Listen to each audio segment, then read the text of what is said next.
Hello everyone, आप सभी लोगों का स्वागत है टीचिंग परीक्षा के आज के इस वीडियो में। तो फ्रेंड्स, सीटेट फरवरी 2026 में आप लोगों को 130 प्लस स्कोर करवाने के उद्देश्य से जो हमने ये सीरीज स्टार्ट की है, जिसके अंदर में हम टॉपिक वाइज और चैप्टर वाइज सारी चीजें पढ़ रहे हैं। तो फ्रेंड्स, यहां पर में आज हम लोग एनसीएफ 2005 के इंपॉर्टेंट वाले क्वेश्चंस देखेंगे। ये पूरा सेशन आप अच्छे से देखिए, लास्ट में मैं आप लोगों से जितने क्वेश्चंस हुए होंगे उनकी रिवीजन भी करवाऊंगा, जो बच्चा पूरा अच्छे से देखेगा। चलिए, तो आप लोगों में से जितने भी बच्चे जिन्होंने सेशन को लाइक कर दिया, उन सभी लोगों का बहुत बहुत शुक्रिया। चलिए आगे बढ़ते हैं हम लोग फ्रेंड्स। यहाँ पर मैं हमारे पहले क्वेश्चन की तरफ में, पहला क्वेश्चन आप लोगों की स्क्रीन के ऊपर में ये रहा। अब ध्यान से समझिएगा आप लोग, इस क्वेश्चन में क्या पूछा गया आप लोगों से, बताइए। इसमें बोला गया है आप लोगों को कि जो राष्ट्रीय पाठ्यचर्या की रूपरेखा 2005 है, एनसीएफ 2005, भाषा को बच्चों के ब्लैंक का सबसे समृद्ध संसाधन मानती है। किस चीज का संसाधन मानती है? ठीक है, इनके हिसाब से भाषा किस चीज की प्रगति करती है, बताइए जल्दी से। देखिए, एनसीएफ 2005 जो है ना, ये आप लोगों ने याद रखना है, रविंद्रनाथ टैगोर का एक ऐसे है, संपदा और प्रगति। ठीक है, तो अगर आप लोगों से कभी पूछ लिया जाए कि ये ऐसे किसका है, किसका ये निबंध है, संपदा और प्रगति, ठीक है, किसका है, तो आप लोगों ने याद रखना है रविंद्रनाथ टैगोर का। उसके ऊपर में आधारित बनाई गई थी यहाँ पर में पूरी की पूरी। इसमें रचनात्मकता या रचनावाद का उल्लेख किया गया है कि बच्चे अपने ज्ञान का निर्माण खुद से करते हैं। ठीक है, और भाषा को भी इस तरीके से बनाया गया है, यहाँ पर में बताया गया है कि भाषा जो है वो बच्चे के डेवलपमेंट के अंदर में बच्चे की पर्सनैलिटी को डेवलप करती है। ठीक है, तो भाषा को बच्चे के व्यक्तित्व के विकास का एक माध्यम माना गया है। प्लीज याद रखिएगा, बहुत ही इंपॉर्टेंट क्वेश्चन है, डायरेक्ट आएगा ये। ठीक है, बच्चे काफी सारे लोगों ने यहाँ पर में आंसर लगाया ऑप्शन नंबर बी। ठीक है, लेकिन यहाँ पर में भाषा नहीं, और ये एक्चुअल क्वेश्चन एग्जाम में पूछा गया आप लोगों का, तो आगे में भी पूछा जा सकता है। सभी बच्चे लिख देंगे एक बार जल्दी से। ठीक है, एनसीएफ 2005 के अनुसार भाषा जो है वो किस चीज का विकास का माध्यम है? पर्सनैलिटी के विकास का माध्यम है। एक्चुअल एग्जाम का पूछा गया क्वेश्चन आपके स्क्रीन के ऊपर में। ठीक है, ये रहा। नाउ आगे बढ़ते हम लोग फ्रेंड जल्दी से।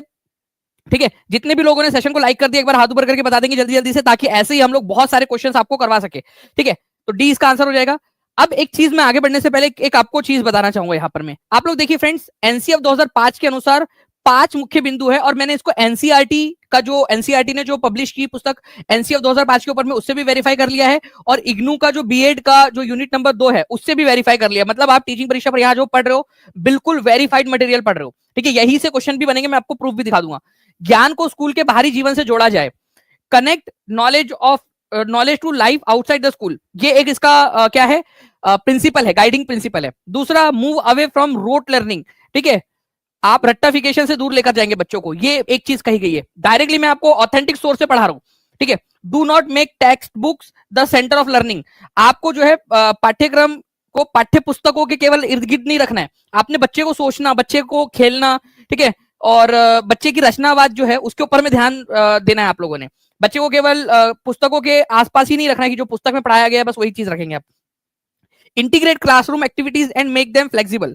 ठीक है, राष्ट्रीय यहाँ पर कक्षा की गतिविधियां जो है उसको आपस में जोड़ा जाए। ठीक है, लचीला बनाया जाए, मतलब कि कक्षा की जो गतिविधियां है, ठीक है, क्लासरूम की जो एक्टिविटीज है और जो बच्चा खेलता है, उनको आपस में जोड़ दिया जाए, खेल खेल में ही बच्चे को पढ़ा दिया जाए, लचीला बनाया जाए। ऐसा नहीं कि बहुत ज्यादा एकदम रिजिड स्ट्रक्चर आपने बना दिया कि भाई ऐसे ही पढ़ाई होगी, इसके अलावा किसी और तरीके से पढ़ाई नहीं हो सकती। ठीक है, तो बच्चों अलग अलग तरीके से सीखते हैं। ठीक है, बच्चों की सीखने की स्पीड अलग होती है, क्योंकि उनके अंदर में विकास की गतियां भी अलग अलग है। तो यहां पर मैं याद रखना है फ्रेंड्स, आप लोगों ने लचीलापन बनाए रखना है। Integrate classroom activities and make them flexible. राष्ट्रीय मूल्यों के प्रति आस्था, ठीक है, नेशनल वैल्यूज के प्रति आस्था अपने बच्चों के अंदर में बढ़ानी है। ठीक है, सामाजिक नैतिक संवेदनशीलता विकसित करनी है। देखो, सामाजिक और जो यहाँ पर में एक आपकी सांस्कृतिक चीजें हैं, ये बहुत रेयर होती है। आप जो है, एक कोट होता है कि आप लॉयल्टी बहुत प्रीशियस चीज है, आप जो है लॉयल्टी बहुत प्रीशियस है, you can not expect it from a bad people या फिर पुअर पीपल। वो प्रीशियस मतलब एक प्रीशियस चीज होती है। तो वही सारी चीजें आप लोगों को जब स्कूल में सोशल मोरल सेंसिटिविटी पढ़ाई जाती है, सारी की सारी चीजें, तभी जाकर वो आपके अंदर में आएंगी, अदरवाइज वो बच्चों के अंदर में बाद में जाकर भी विकसित नहीं हो पाती। कितने लोग एग्री करते हैं इसमें से यहाँ पर में? ठीक है, कितने लोग एग्री करते हैं इस चीज को? तो फ्रेंड्स, यहां पर मैं राष्ट्रीय मूल्यों के प्रति आस्था और सामाजिक नैतिक संवेदनशीलता विकसित करना यहां पर मैं आप लोगों का काम है बेसिकली। तो ये 5 चीजें, इसको याद रखिएगा आप लोग। अभी मैं आप लोगों को एक क्वेश्चन दिखाता हूं, ये आपका 6 फरवरी 2023 के अंदर में आया क्वेश्चन। बताइए इसका आंसर क्या होगा? बताइए इस पर्टिकुलर क्वेश्चन का आंसर क्या होने वाला है? Which of the following is not one of the 5 guiding principle of NCF 2005? कौन सा वाला गाइडिंग प्रिंसिपल नहीं है?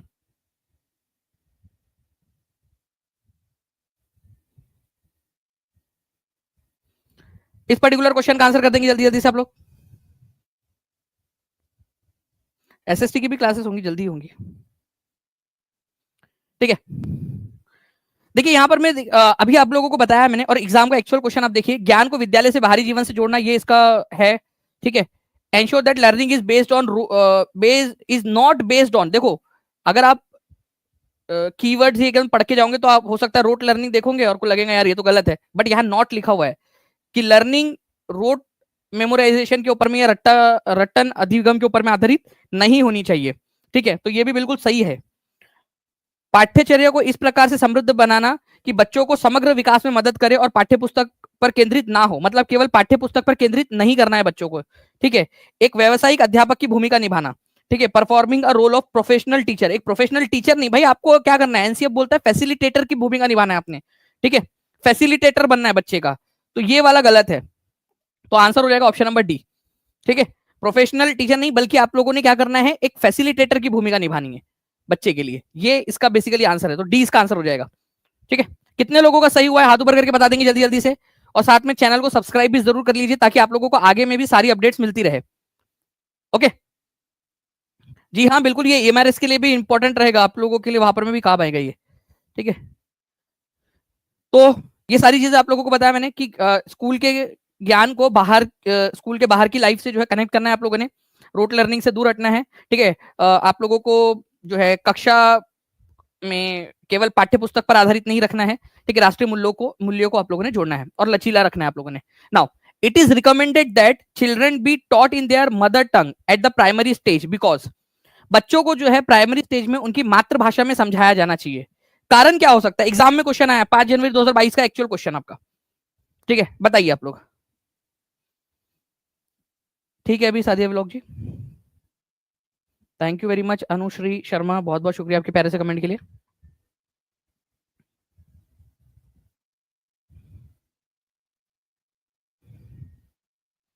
देखिए तो यहां पर मैं जो है फ्रेंड्स, बच्चों को विषय सामग्री अच्छी तरह से समझने में सक्षम बनाना, यह क्षेत्रीय भाषाओं को बढ़ावा देता है, भाषा में पढ़ना आसान होता है, ठीक है। कक्षा को सुचारू रूप से चलाने में मदद करता है। देखिए आप लोग जब पढ़ोगे इसको तो आपको लगेगा यार कि बहुत सारे ऑप्शंस तो सही हो सकते हैं इसमें, लेकिन आपको यहां पर में समझिए कि प्राइमरी स्टेज में बच्चों को हम क्यों दे रहे हैं उनके मातृभाषा में शिक्षण, उसका मेन कारण क्या होगा, क्षेत्रीय भाषा को बढ़ावा देना ये मकसद नहीं है। अभी फिलहाल में चाइल्ड सेंटर्ड है हमारा पूरा का पूरा उद्देश्य, बच्चों के बारे में सोचना है, क्षेत्रीय भाषा को बढ़ावा देना या नहीं देना वो मकसद नहीं है, बच्चे को किस भाषा में समझ में आता है वो अभी आप लोगों के लिए है, ठीक है। इस भाषा में पढ़ना आसान होता है, ठीक है। क्या इस भाषा में पढ़ना आसान होता है, देखिए बाकी के ऑप्शंस पढ़ेंगे तभी आप लोगों को समझ में आएगा कि सबसे अच्छा आंसर क्या हो सकता है। यह कक्षा को सुचारू रूप से चलाने में मदद करती है, भाषा कैसे मदद करेंगी सुचारू रूप से चलाने में, ठीक है। अब यहाँ पर भी देखिए यह बच्चों को विषय सामग्री अच्छी तरह से समझने में सक्षम बनाती है। मातृभाषा में बच्चे को जो सामग्री है, ठीक है, मतलब कि जो सब्जेक्ट मैटर है जो आप उसको जो दे रहे हो, ठीक है, वो समझ आता है। अगर आप बच्चे को उस भाषा में समझाओगे जो भाषा बच्चे को आती ही नहीं है तो बच्चा समझ ही नहीं पाएगा जो आप उसको पढ़ाना चाह रहे हो। तो मेन ये है, अब इस भाषा में पढ़ना आसान होता है तो पढ़ने में तो कुछ भी हो सकती है, नाम पढ़ना, जगह का नाम पढ़ना, ठीक है। तो वो मेन मकसद नहीं है इसका कि पढ़ने में आसान होता है, मेन है कि बच्चे को समझने में आसान होता है, ये पढ़ने में नहीं समझने में आसान होता है यहाँ पर में, ओके। तो ये एक इंपॉर्टेंट पॉइंट है।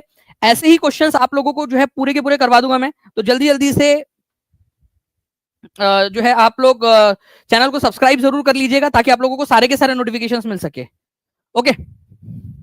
नाउ नेक्स्ट क्वेश्चन की तरफ में हम लोग आगे बढ़ते हैं फ्रेंड्स। आप लोगों के teacher should consider multilingualism in the classroom as, बहुभाषिकता को क्या मानना चाहिए टीचर ने, बहुभाषिकता। अब ये बहुभाषिकता क्या होती है, एक से ज्यादा भाषा, क्योंकि बच्चे अलग अलग भाषाएं बोल सकते हैं, हो सकता है कि कुछ बच्चों को जो है किसी एक भाषा समझ आती है, दूसरे बच्चे को दूसरी भाषा समझ में आती है। तो बहुभाषिता को क्या मानना चाहिए एक टीचर ने, तो एक गुण मानना चाहिए, क्वालिटी माननी चाहिए, और एक रिसोर्स मानना चाहिए कि हम कितनी सारी लैंग्वेज में बच्चों को पढ़ा पा रहे हैं, ठीक है, बच्चों को हम अलग अलग लैंग्वेज सिखा पा रहे हैं। एक प्रॉब्लम मान के चलोगे तो जिंदगी में तो प्रॉब्लम्स की कमी नहीं है, ठीक है, प्रॉब्लम्स ही प्रॉब्लम्स है, हर जगह प्रॉब्लम आपको दिखाई देंगी प्रॉब्लम देखोगे तो। लेकिन अगर आप अपना नजरिया बदलोगे, ठीक है, तो वो प्रॉब्लम भी आप लोगों के लिए क्वालिटी मटेरियल और एक रिसोर्स की तरह काम कर सकती है। सारा खेल नजरिए का है आपका, ठीक है। तो यहाँ पर मैं एक गुण और एक साधन के रूप में इसको मानना चाहिए आप लोगों ने, ठीक है, मल्टीलिंगुअलिज्म को या बहुभाषिकता को एज अ टीचर, ठीक है, क्योंकि आपके स्कूल के अंदर में कई सारी भाषा बोलने वाले बच्चे हो सकते हैं, ठीक है। तो एनसीएफ 2005 जो है इसको बढ़ावा भी देता है, मल्टीलिंगुअलिज्म को बढ़ावा देता है, ओके। एक संसाधन के रूप में, एक गुण के रूप में, एक स्ट्रेंथ के रूप में मानने की बात करता है, ठीक है। शिक्षा का साधन बनाया जाए, ना कि उसको रुकावट बनाया जाए भाषा को, ठीक है। एक पेडागोजिकल रिसोर्स होना, रिसोर्स के रूप में आप इस्तेमाल कर लो भाषा को, ओके। तो आंसर इसको हो जाएगा ऑप्शन नंबर सी। याद रहेगी ये चीज आप लोगों को हमेशा, हाथ ऊपर करके बता देंगे जल्दी जल्दी से सभी बच्चे। चलिए, सी इसका आंसर हो गया। नाउ नेक्स्ट क्वेश्चन देखिए आप लोगों का, ये सीटेट 1 to 5 के अंदर में पूछा गया आप लोगों का 2018 में। The national curriculum framework has derived it's understanding from. इसकी अंडरस्टैंडिंग कहां से विकसित होती है? देखिए, एक ऐसे था, एक निबंध, ठीक है। ये निबंध जो है वो लिखा था रविंद्रनाथ टैगोर जी ने, गुरुदेव रविंद्रनाथ टैगोर ने, ठीक है। ये ऐसे था, ठीक है, वेल्थ एंड प्रोग्रेस, ठीक है, वेल्थ एंड प्रोग्रेस, जिसको आप लोग संपत्ति और प्रगति भी बोलते हो। तो संपत्ति और प्रगति, उस ऐसे के अंदर में रविंद्रनाथ टैगोर जी ने बात की थी कि बच्चे को खेल खेल में सिखाया जाए, बच्चे अपना ज्ञान खुद बनाते हैं। बाकी इसके अलावा कई सारे जो थियोरिस्ट थे उन्होंने भी दिया यहाँ पर में, ठीक है, कि बच्चे अपने ज्ञान के निर्माता खुद होते हैं। तो इस तरीके से जो है फ्रेंड्स, रचनावाद को जो है यहाँ पर में बढ़ावा दिया गया, अंडरस्टैंडिंग ऑफ रचनावाद, ठीक है, कंस्ट्रक्टिविज्म, कि बच्चा अपने ज्ञान का निर्माण खुद से करता है और आपने क्या करना है, उसको फैसिलिटेट करना है। You as a teacher is a facilitator for this constructor of knowledge, ठीक है। ये बच्चा अपने नॉलेज की रचना कर रहा है, ठीक है, वो कंस्ट्रक्टर है अपना, ठीक है, नॉलेज का कंस्ट्रक्ट कर रहा है वो अपने नॉलेज को, और आप उसको फैसिलिटेट कर रहे हैं, आप उसको मदद कर रहे हो। सिंपल सी बात है, बस इतनी सी है ये चीज, ठीक है। तो ये चीज आप लोगों ने ध्यान रखनी है, ओके। तो कंस्ट्रक्टिविज्म के ऊपर में यहाँ पर में फोकस किया गया है। नाउ जितने बच्चे सेशन को लाइक कर दिया, एक बार हाथ ऊपर करके जरूर बता देंगे फ्रेंड्स यहाँ पर में, ओके। हाँ जी, पल्लवी भी जी भी बोल रहे हैं कि क्लास को जो है सेशन को लाइक कर देंगे सभी बच्चे। एक्टिवली रहिए यहाँ पर में, पार्टिसिपेट, एक्टिविटी बहुत ज्यादा इंपॉर्टेंट है आप लोगों की, ठीक है, एक्टिविटी। नाउ नेक्स्ट क्वेश्चन की तरफ में हम लोग आगे बढ़े। तो यहाँ पर मैं आप देखिए, एक लाइन आपको बता रहा हूँ, ये आप लोगों के लिए बहुत ज्यादा इंपॉर्टेंट है और अभी आप लोगों को भी समझ में आ जाएगा यहाँ पर में। एनसीएफ 2005 क्या कहता है? इसके अनुसार जो अधिगम है, और ये आप लोगों को मैं किसकी लाइन दिखा रहा हूँ यहाँ पर, मैं डायरेक्टली जो डॉक्यूमेंट है उसकी लाइन दिखा रहा हूँ मैं आपको, जहां से एग्जामिनर क्वेश्चन बनाने वाला, एग्जामिनर इधर उधर से क्वेश्चन नहीं, एग्जामिनर जहां से क्वेश्चन बनाएगा वो मैं आपको डायरेक्ट लाइन दिखा रहा हूं। एक सक्रिय, एक एक्टिव प्रोसेस है लर्निंग। लर्निंग क्या है? एक एक्टिव प्रोसेस है, सक्रिय प्रक्रिया है, जिसमें अब विद्यार्थी स्वयं का ज्ञान का निर्माण करते हैं, स्वयं ज्ञान का निर्माण करते हैं, कंस्ट्रक्शन ऑफ नॉलेज करते हैं, ठीक है। Learning is an active process of constructing knowledge rather than acquiring it. बच्चे एक्वायर नहीं कर रहे, बच्चे ज्ञान का निर्माण करते हैं। ये एनसीएफ की लाइन है, बिल्कुल एग्जैक्ट लाइन है, ठीक है। तो कंस्ट्रक्टिव अप्रोच, रचनावादी जो विचारधारा है उसको लेकर चलता है एनसीएफ 2005, ये याद रखेंगे आप सभी के सभी। नाउ नेक्स्ट क्वेश्चन की तरफ में आगे बढ़ते हैं, इसका भी आंसर कर देंगे और हर बच्चा जल्दी से कमेंट के अंदर में इसका आंसर करेगा, ठीक है। And thank you very much for जो है आप लोगों के प्यारे प्यारे से कमेंट्स के लिए, और लाइक एंड शेयर जो आप लोग कर रहे हो उसके लिए भी बहुत बहुत शुक्रिया, ठीक है। जल्दी से बताइए इस पर्टिकुलर क्वेश्चन का आंसर क्या होगा, ठीक है। एनसीएफ 2005 के अनुसार शिक्षक की भूमिका क्या होती है? नेता है, मूल्यांकन करता है, सुविधा करता है, या ऊपर में से सभी, ठीक है। तो एनसीएफ 2005 कहता है कि बच्चे अपना ज्ञान का निर्माण खुद करेंगे, कंस्ट्रक्ट खुद करेंगे, आपको एक केवल फैसिलिटेटर की भूमिका निभानी है, ठीक है, फैसिलिटेटर, सुविधाकर्ता की भूमिका निभानी है, ओके। तो ये आप लोगों को याद रखना है, इंपॉर्टेंट है, एग्जाम के अंदर में पूछा जा सकता है। चलिए नेक्स्ट क्वेश्चन की तरफ में हम लोग आगे बढ़ते हैं। आप लोगों के एनसीएफ किस वर्ष लागू किया गया था? ठीक है, एनसीएफ लागू कब हुआ था ये आप लोगों को बताना है, जल्दी से फास्ट। ये क्वेश्चन एग्जाम का है, तो एग्जाम के सारे ही क्वेश्चन मैं आपको करा दूंगा, एचपी जेबीटी की टेट में आया हुआ क्वेश्चन है, ठीक है। तो 2005 है एनसीएफ आपका, ठीक है। एनसीएफ एसई जो है यहाँ पर स्कूल एजुकेशन वाला 2023 का, अगर आप चाहते हो कि ये भी पढ़ा दूं मैं, ठीक है, तो ये भी आप लोगों को पढ़ा दूंगा। एनसीएफ 2005 और एनसीएफ एसई 2023 में डिफरेंस कौन चाहता है कि मैं पूरा का पूरा पढ़ा दूं, ठीक है। दोनों को साइड बाय साइड रख के उनके क्वेश्चंस को कंपैरेटिव करके जो नए क्वेश्चन अब आगे में आ सकते हैं आप लोगों के, वो करवा दूं। अगर आप चाहोगे, मुझे ज्यादा से ज्यादा कमेंट्स यहाँ पर में मिलेंगे तो मैं बिल्कुल आप लोगों को करवा कर दूंगा, साइड बाय साइड कंपैरिजन करवा के दूंगा पूरा का पूरा, ठीक है। You will be the first to learn NCF SE 2023, ठीक है। चलिए बहुत बढ़िया, सेशन को लाइक एंड शेयर जरूर करते रहिए आप सभी के सभी। आंसर इसका ऑप्शन नंबर बी हो जाएगा आप लोगों को। आपको याद रखना है फ्रेंड्स कि एनसीएफ पहले एक बार 1975 के अंदर में आया था, ठीक है, 1975 के अंदर में। एनसीएफ 1988 के अंदर में भी आया था, जहां पर मैं बोला गया था कि सभी स्तरों पर विशेष सूची जो है वो खेल शब्द को जोड़ने का प्रस्ताव दिया गया था कि हर एक चीज को खेल से जोड़ दिया जाए। एनसीएफ 2000 आया था एक आपका, जो अनुभवों से सीखने का प्रस्ताव रखता था कि बच्चे अपने अनुभव से सीखते हैं, और एनसीएफ 2005 कहता है कि बच्चे जो है अपने ज्ञान की रचना खुद करते हैं, ठीक है। तो 75, 88, 2000 ठीक है, 75, 88, 2000, 2005। ठीक है, ये आप लोगों ने याद रखना है। तो अभी जो हमारे पास में ऑप्शन दिए हुए थे उनमें से किस में आया हुआ था? ठीक है, 2005 में। तो आई होप आपको समझ में आ गया होगा। तो देखिए यहाँ पर मैं लिख देता हूँ 19, आप लोग भी मेरे साथ साथ में लिखते जाइए। 1975, 88, ठीक है, सन 2000, ठीक है, और 2005। ये देखिए आप लोग यहाँ पर मैं समझ गए आप लोग ये क्वेश्चन कहना क्या चाह रहा था। और ये जेबीटी का मतलब कि डायरेक्ट जो जॉब लगने वाली एग्जाम है उसका क्वेश्चन है ये। तो कभी अगर आ जाए एग्जाम के अंदर में तो प्लीज याद रख लीजिएगा आप लोग। ठीक है, चलिए आगे बढ़ते हैं हम लोग नेक्स्ट क्वेश्चन की तरफ में फ्रेंड्स। 5 पिलर्स मैंने आपको बताए हैं। ये पांचों के पांचों पिलर्स आपको जो है इसकी जो स्लाइड है वो स्लाइड को प्लीज एक बार डाल दीजिए ताकि हम बच्चों को दिखा सके। बच्चे चाहे तो उसका स्क्रीनशॉट भी ले सकते हैं।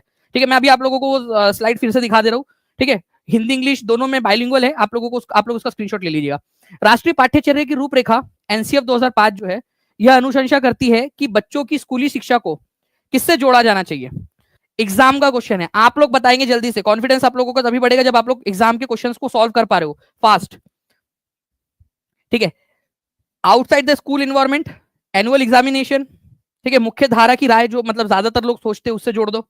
बुनियादी ढांचे की स्थिति, स्कूल के बुनियादी ढांचा जो है जो स्कूल का स्ट्रक्चर है बस उससे जोड़ो।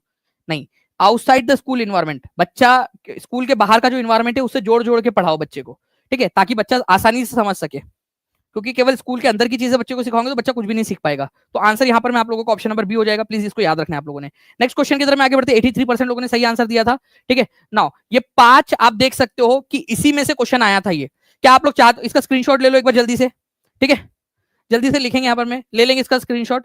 Connect knowledge to life outside the school, move away from rote learning, do not make text book the centre of learning, integrate classroom activities, ठीक है, एंड मेक देम फ्लेक्सिबल। ये भी इंपॉर्टेंट, लचीला बनाना है आपने ताकि बच्चों की गति के आधार पर उनको पढ़ा सके आप लोग। इंक्लूड नेशनल वैल्यूज, ये बहुत इंपॉर्टेंट है, नेशनल वैल्यूज को इंक्लूड करना है आपने। सोशल मोरल सेंसिटिविटी को बढ़ाना है। ठीक है, बच्चे जो है देखिए ये बहुत इंपॉर्टेंट चीज है, सामाजिक नैतिकता बहुत इंपॉर्टेंट होती है। ठीक है, कि आप कितने नैतिक हो। चलिए इंग्लिश की क्लास जो है प्लीज एक बार टीम बता दीजिएगा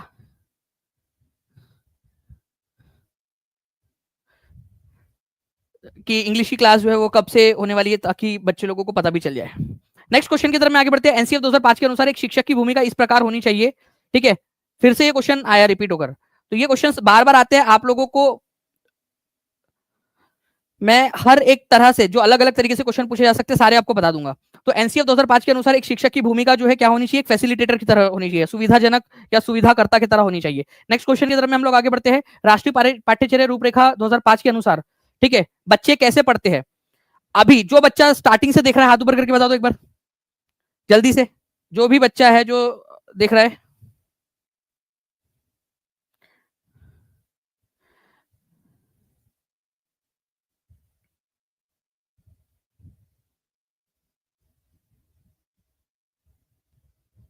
गुड।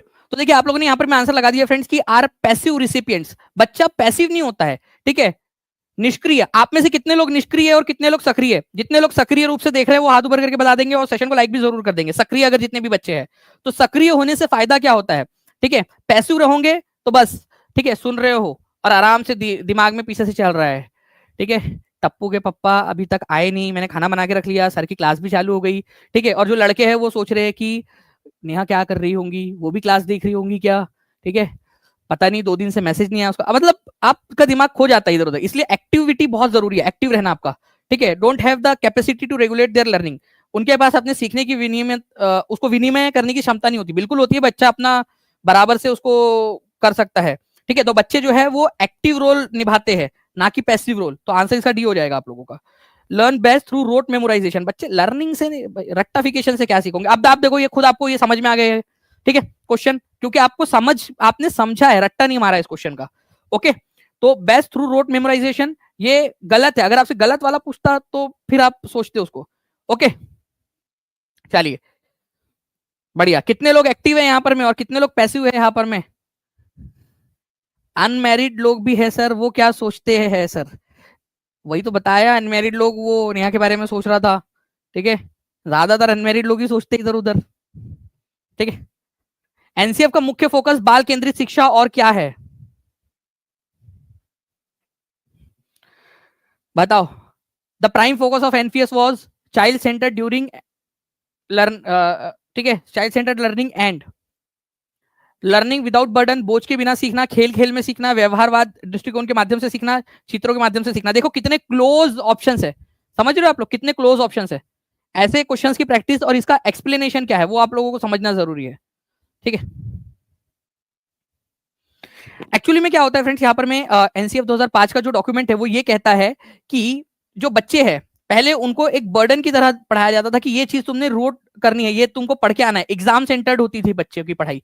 लेकिन इसमें बोला गया है कि इस तरीके से पढ़ाया जाए बच्चों को कि बच्चों को वो बर्डन ना लगे, बच्चों को बोझ ना लगे, बच्चों को खेल लगे वो, ठीक है। तो बेसिकली जो लाइन एनसीएफ में लिखी है उसके अनुसार हम लोगों ने चलना है, ठीक है। तो एनसीएफ के अनुसार जो हमें चलना है, ठीक है, उसमें लर्निंग विदाउट बर्डन, बिना बोझ के सीखना, ये बात कही गई है।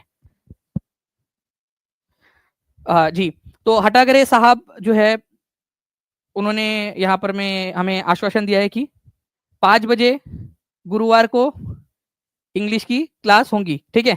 तो हटागरे साहब के लिए एक थैंक यू नोट आप लोग लिख दीजिएगा, जितने भी लोग इंग्लिश की मांग कर रहे थे, ठीक है। तो लर्निंग विदाउट बर्डन, चलिए, तो ए इज द करेक्ट आंसर। जल्दी जल्दी से सेशन को लाइक एंड शेयर जरूर करते रहेंगे आप लोग। एसएसटी की क्लास भी मैं बहुत जल्दी करने वाला हूं आप लोगों के लिए, ठीक है। आप कमेंट के अंदर में जितने ज्यादा बच्चे रहेंगे उतना ज्यादा आसानी से हम लोग आपके लिए अरेंज कर पाएंगे। राष्ट्रीय पाठ्यचर्या रूपरेखा 2005 के अनुसार सीखना अपने स्वरूप में ब्लैंक और ब्लैंक है। ब्लैंक और ब्लैंक है, क्या है?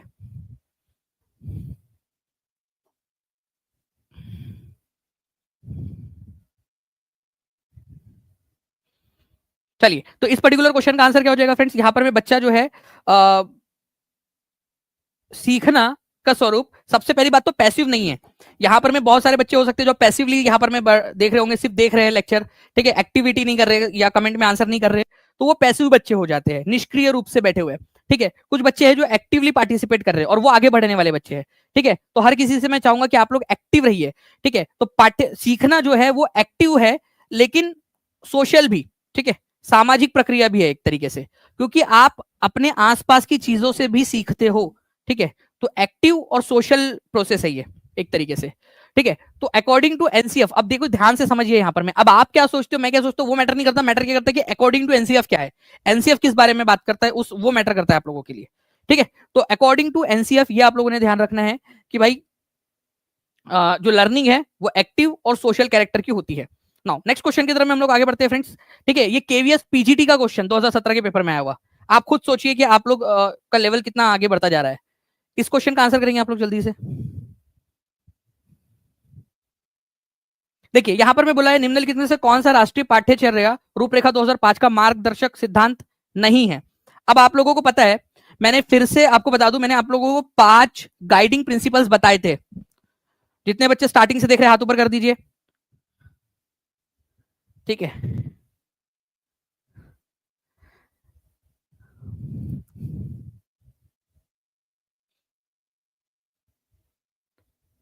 कुछ लोग बच्चे बोल रहे सर मैं छत पे बैठ के क्लास देख रही हूँ, कुछ किसी ने यहाँ लिखा सर मैं रोटी बनाते हुए क्लास देख रही हूँ। चलिए एक्टिविटी हो गई आप लोगों की, मतलब यहाँ पर में एक्टिविटी आ गई है बच्चों की अंदर में, बहुत बढ़िया, ठीक है। तो कौन सा वाला नहीं है ये बोला गया, आपको पता है कि connecting knowledge to life outside the school ये है, जीवन को जीवन जो है स्कूल के बाहर के जीवन से जोड़ना है, यह सुनिश्चित करना कि सीखना रटने की पद्धति से हटकर हो। बिल्कुल सही बात है, सीखना जो है रट्टाफिकेशन नहीं होना चाहिए। अब वो 5 प्रिंसिपल भी आप लोग रट्टा थोड़ी मारोगे, सबसे बेस्ट क्या है, कितने लोग मानते हैं आप लोगों में से कि भाई अगर मैं आपको बार बार प्रैक्टिस करा दूं तो आपको पांचों के पांचों याद हो जाएंगे, ठीक है, रट्टा नहीं मारना पड़ेगा, समझ में आ जाएंगे। कितने लोग मानते हैं अगर हम बार बार रिवीजन करेंगे ऐसे क्वेश्चंस की तो आपको याद हो जाएंगे डायरेक्टली, समझ में एकदम बिल्कुल, ना रट्टा नहीं मारना पड़ेगा। Okay, ensuring the curriculum perfectly correspond to text books, ठीक है। तो देखिए पाठ्य पुस्तकों से जो है वो नहीं होना चाहिए, पाठ्य पुस्तकों के एकदम अराउंड ही बस आप चला रहे हो और लचीलापन नहीं दे रहे हो उसके अंदर में, ये गलत चीज है, ठीक है। समझ में आ गया होगा मुझे लगता है। मेकिंग एग्जामिनेशन मोर फ्लेक्सिबल, बिल्कुल मैंने अभी आपसे कहा कि फ्लेक्सिबल बनाना है आप लोगों ने, ताकि हर तरह से बच्चे जो हर तरीके के बच्चे हैं वो लोग सीख सके, उसको इंटीग्रेट करना है आप लोगों ने क्लासरूम लाइफ के साथ में भी, ठीक है, आपके सब्जेक्ट को जो भी आप पढ़ा रहे हो। तो आंसर इसका ऑप्शन नंबर सी हो जाएगा। गलत वाला पूछा था आप लोगों से, और ये देखिए पीजीटी लेवल का क्वेश्चन है, कितने बच्चों ने सही किया था, कॉन्ग्रेचुलेशन, आप आगे बढ़ते जा रहे हो, कॉन्ग्रेचुलेशन आप सभी को, कमेंट में बताते जाएंगे यहाँ पर मैं। चलिए आगे बढ़ते हैं हम लोग फ्रेंड्स, यहाँ पर मैं फिर से एक बार जितने बच्चे नए हैं वो उसका स्क्रीनशॉट जरूर ले लीजिएगा ताकि आपको ये चीज बार बार पढ़ने में आसानी हो। एनसीईआरटी एनसीएफ 2005 की जो पब्लिश हुआ था एनसीईआरटी की तरफ से, उसमें और इग्नू का जो है बीएड यूनिट 2 दोनों से इसको वेरीफाई किया है, ठीक है, इन पांचों को। तो आपको वेरीफाइड कंटेंट ही पढ़ाया जा रहा है। अब यहां पर मैं देखिए यूजीसी नेट के अंदर में भी आया था ये क्वेश्चन, बताइए इसका आंसर क्या होगा। एनसीएफ 2005 के अनुसार पाठ्यक्रम विकास के प्रमुख मार्गदर्शक सिद्धांतों में शामिल है। आप खुद ही देख लीजिए, यहां पर मैं आप लोगों को ऑप्शन इधर में दिए हुए हैं, ठीक है। स्कूल को ज्ञान के बाहर के जीवन से जोड़ना, बिल्कुल ये तो सही है, ओके। तो ए होना चाहिए उसमें जो भी आंसर हो, तो इसमें नहीं दिया हुआ है, ठीक है। ध्यान से देखना, उल्टा पुल्टा दिया हुआ, यहाँ ए दिया हुआ इधर में, तो हो भी सकता है ये इसमें नहीं दिया है ए। एग्जामिनर अपने आप को बहुत ज्यादा होशियार समझ रहा है। Ensuring that the learning shift away from rote method, बिल्कुल जी, ठीक है। ये एंश्योर करना कि एग्जामिनेशन जो है या सीखना जो है वो रट्टाफिकेशन से अलग हो, रट्टा मारने से अलग हो, बिल्कुल सही बात है। बी होना चाहिए उसके अंदर में, तो जी इसमें भी बी दिया है, इसमें भी बी दिया हुआ है। अब सी या ई में से कौन सा सही है ये देखना है आपने। Enriching curriculum beyond text books, पाठ्य पुस्तकों से परे पाठ्यक्रम को समृद्ध बनाना, ठीक है। Interfacing with medical model of disability, प्रमुख संस्कृति, ठीक है, प्रमुख संस्कृति पर ध्यान केंद्रित करना, प्रमुख संस्कृति पर ध्यान केंद्रित करना। ये एक बार प्लीज जो है यहाँ पर मैं ऑप्शन नंबर डी और ई के अंदर में जो है, पॉइंट डी और ई के अंदर में जो एक साथ हिंदी के अंदर में वो आ गया, प्लीज एक बार वो देख लीजिएगा टीम, क्योंकि यहां पर में जो है फ्रेंड्स एक चीज समझिए आप लोग, ओके। ऑप्शन नंबर बी के अंदर में ई बी ए दिया हुआ है, ए बी सी दिया हुआ है, तो ऑटोमेटिकली जो डी है आप लोगों का वो गलत ही होगा, क्योंकि यहां पर में देखिए विकलांगता के चिकित्सक मॉडल के साथ इंटरफेसिंग प्रमुख संस्कृति पर ध्यान करना। आपको पता है कि कहीं पे भी पांचों के अंदर, पांचों गाइडिंग प्रिंसिपल में कहीं पे भी विकलांगता के बारे में बात नहीं की गई है, चिकित्सा मॉडल के ऊपर में बात नहीं की गई है आप लोगों की, ठीक है। इसी वजह से डी को आप इग्नोर अभी फिलहाल में कर भी सकते थे, ऑप्शंस के हिसाब से देखिए आप लोग, ठीक है, क्योंकि एक ही जगह पे डी था वो अपने आप एलिमिनेट हो गया आपका। अब ध्यान से समझिए आप लोग, focusing on the dominant culture, प्रमुख सांस्कृतिक पर ध्यान केंद्रित करना। क्या आपको लगता है कि क्या आप जो है जो कल्चर डोमिनेंट है, मान लो कि कोई एक ऐसा इलाका है जहां पर में पर्टिकुलर एक रिलीजन के लोग रहते हैं और उनके कल्चर के हिसाब से सबको पढ़ाया जाए, नहीं, ये गलत चीज हो जाएंगी आपकी। केवल एक ही डोमिनेंट, डोमिनेंट का मतलब क्या होता है, जो वहां बहुताय मात्रा में मौजूद है, ठीक है, बहुसंख्यक है या ज्यादा चलता है, उसको डोमिनेंट कल्चर बोला जाता है, ठीक है। तो डोमिनेंट कल्चर के हिसाब से पढ़ाना गलत है, ठीक है, सभी को ध्यान में रखकर चलना है आप लोगों ने। तो करिकुलम को जो है टेक्स्ट बुक के बाहर भी लेके जाना है आप लोगों ने, तो आंसर आपका ऑप्शन नंबर डी हो जाएगा। मजा आया इस क्वेश्चन के अंदर में? कितने लोगों का सही हो गया, हाथ ऊपर करिए, हाथ ऊपर करके बता दीजिए। अब एग्जामिनर को बोलिए कि कैसे भी क्वेश्चन पूछे आप लोगों से, आपका हो जाएगा, ठीक है। चलिए आगे बढ़ते हैं हम लोग यहाँ पर में, ये फिर से आप एक बार देख लीजिएगा सारे के सारे पॉइंट्स, पांचों के पांचों गाइडिंग प्रिंसिपल्स फिर से आप लोगों को यहाँ पर मैं दे रहा हूँ, स्क्रीनशॉट चाहो तो ले लो इसको। नेक्स्ट क्वेश्चन, राष्ट्रीय पाठ्यचर्या रूपरेखा 2005 इस बात पर जोर देता है, ठीक है, किस बात पर जोर देता है बताओ। Succeeding in mathematics should be mandatory for every children, गणित में सफल होना हर बच्चे के लिए अनिवार्य होना चाहिए। ये कौन सी बात हो गई कि गणित के अंदर में पास ही पास कर दो सबको, ठीक है। छात्रों को पहले उनके तर्क गणितीय क्षमता के लिए परीक्षण किया जाना चाहिए, मतलब student should be tested first for their logical mathematical ability, उनकी एबिलिटी को चेक करो, मैथमेटिकल एबिलिटी को। Maths curriculum shawl B separate for low achievers, गणित के पाठ्यक्रम को कम प्राप्तकर्ताओं के लिए अलग किया जाए। Math shall be taught to selective students, कुछ ही बच्चों को पढ़ाया जाए केवल। एनसीएफ क्या कहता है इस बारे में, मैटर ये करता है आप लोगों का, ठीक है, ओके। ये चीज है आप लोगों की।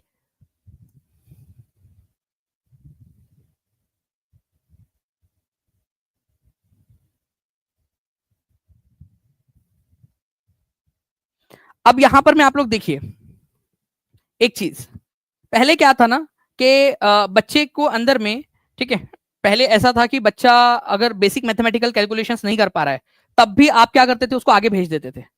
और मैं यहां पर मैं देख पा रहा हूं कि मैक्सिमम बच्चे जो है वो ए को छोड़ दे रहे हैं, ठीक है, और अलग अलग आंसर लगा रहे हैं। अगर मैं आप लोगों से कहूं कि यहां पर मैं आप लोगों से एक बात बोली गई है एनसीएफ 2005, बहुत ध्यान से सुनना मेरी बात को, बहुत ध्यान से। एनसीएफ 2005 के अनुसार क्या है, ठीक है, स्टूडेंट का टेस्टिंग करो, मैथमेटिकल लॉजिकल टेस्टिंग करो, टेस्ट तो नहीं करना है बच्चे को आपने, ठीक है। Maths curriculum shawl B separate for low achiever, मतलब कुछ बच्चों को पढ़ाओ कुछ बच्चों को मत पढ़ाओ, ठीक है, केवल कुछ ही बच्चों को पढ़ाओ, ये भी नहीं हो सकता आंसर। आंसर इसका है ऑप्शन नंबर 1, ठीक है।